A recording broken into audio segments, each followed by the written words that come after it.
New Brunswick is one of the 10 provinces and 3 territories of Canada. Despite its small size, New Brunswick has actually a really interesting history, which is why we chose to talk about it today. Nah, I'm just kidding. We had to pick it because it was the only one left.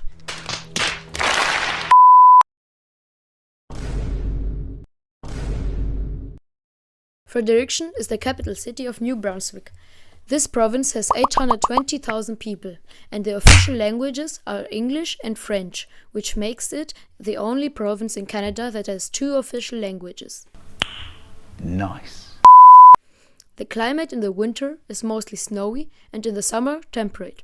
It's known for its folk music, Acadian festivals and Marti cuisine, and it's historically based on forestry, fishing and shipbuilding.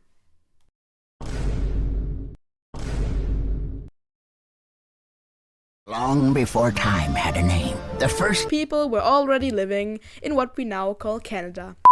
In the region we now know as New Brunswick, indigenous nations like, oh god, the Mikak, Mimkak, Mi'kmaq, Wolastoqiyik and Passamaquoddy had already built entire ways of life.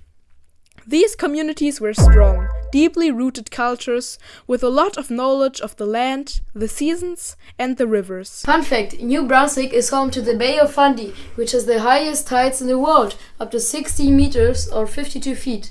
You can literally... Bro, your part is already over. Get out of here!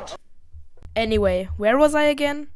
But then, around the early 1600s, French explorers found out that New Brunswick exists, and they were like, yo, this place is kinda nice. It's mine now. They sailed across the Atlantic, began building farming communities, and developed a unique culture.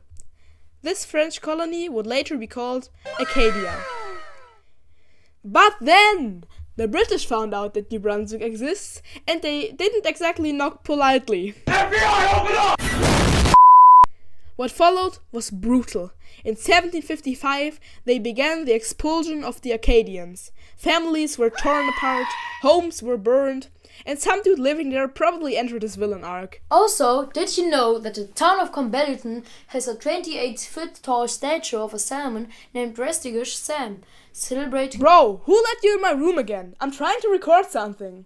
Whatever. Fast forward to 1775, and the American Revolution breaks out. British loyalists, people who supported the British Crown, were suddenly not welcome in the United States. So they fled north, and they discovered that New Brunswick exists. Shortly after, New Brunswick became its own colony.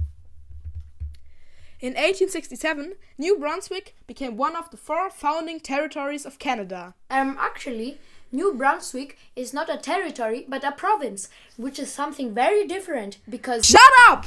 If you know everything, you can do the rest now. I'm done with this. Okay, if you really want to. Just do it. Okay. Today, New Brunswick stands out a lot. It's the only official bilingual province in all Canada. English and French cultures exist side by side, and 2 German guys needed a topic for their video and were like, Yo, New Brunswick exists. Let's make a video about that.